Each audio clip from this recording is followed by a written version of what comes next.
So with that, I'm going to invite Tim Valco up, and he's been a biopharmaceutical supply chain professional for over 22 years. He's actually the co-chair of the Rx-360 Supply Chain Security Working Group, and he's going to go over some of the work that they're doing on this initiative. Thank you, and good morning.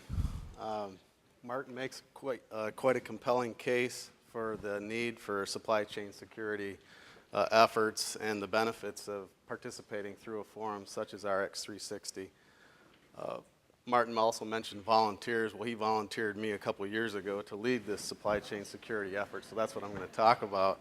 And actually, I have benefited a great deal from that because the work that I do at Amgen is consistent with the leadership that I do as part of the supply chain security initiative.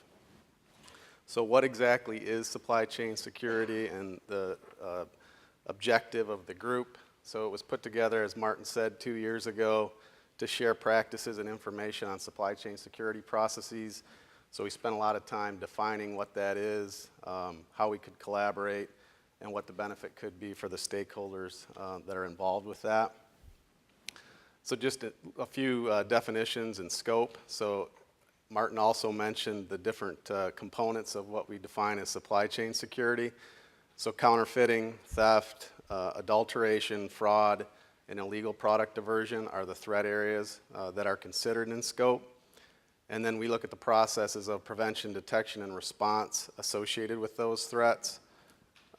We spend a lot of effort in education, awareness, and advocacy with the government agencies around the world.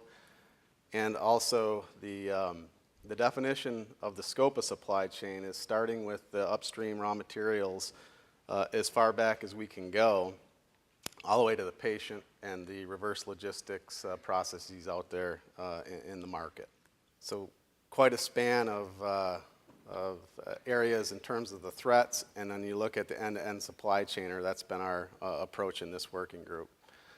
So we started with about 8 representatives across the industry in 2011, and it's grown to this. Some members have passed on to others in their organization because it does take time and effort to be part of an initiative like this. So it's something that you need to share across your teams if you are going to be involved. The white papers that we've published in the last 2 years, here's a snapshot of those. The first one we did to define what supply chain security management system would look like.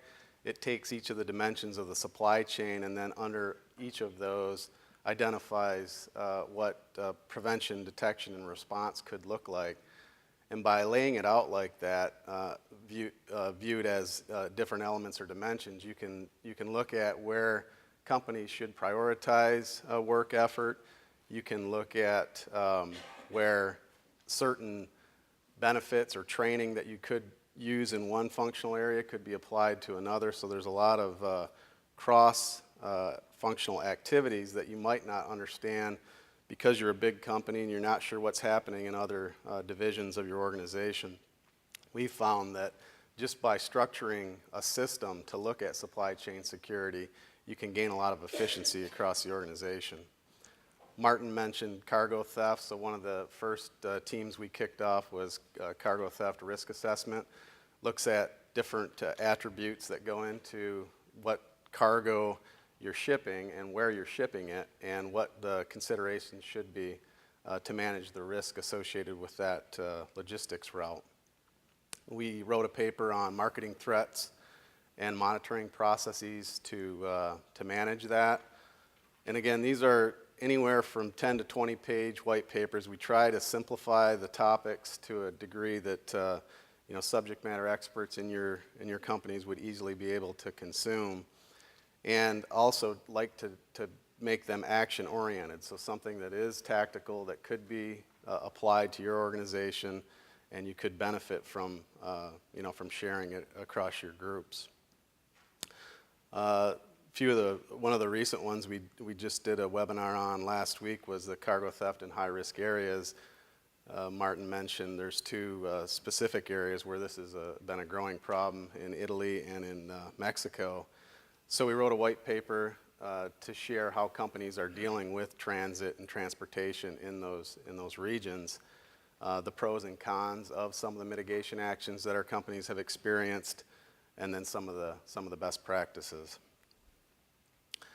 Martin already went over this. I just wanted to point out that this was an example of an emerging supply chain event that occurred, and in real time we had to get supply chain professionals together to address it.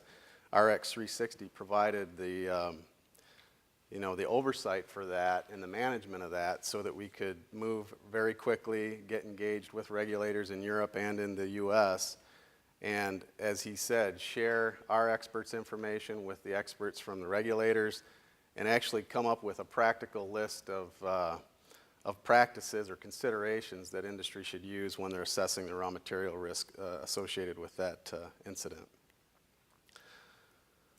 Brian Johnson from Pfizer, he co-led this with me when we started 2 years ago. He's now chairing Rx-360, and he also believes that there's huge benefit in this level of collaboration that we've seen.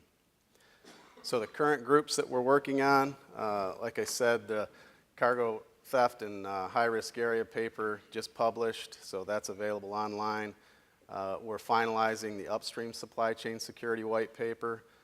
Probably some of you in this room have been involved in that, so that will be a good source document for each of you to take a look at once it's published.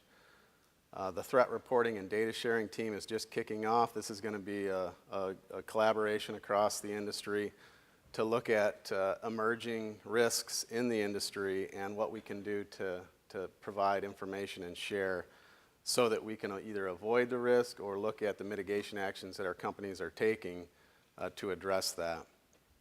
And the last group is an ongoing group, and it's looking at the implementation of the track and trace and serialization technology. So it's actually a group looking at what we're doing on our lines, in our plants, how we're moving information from those lines out to providers and LSPs, and then eventually out into the market. So a very tactical discussion group that's looking at implementation and serialization as well as the emerging regulatory questions that keep coming up in the track and trace space. So Martin already mentioned this. I was told to go fast, so that was my information, and I'll be happy to stick around for questions specific to supply chain security at the panel. All right.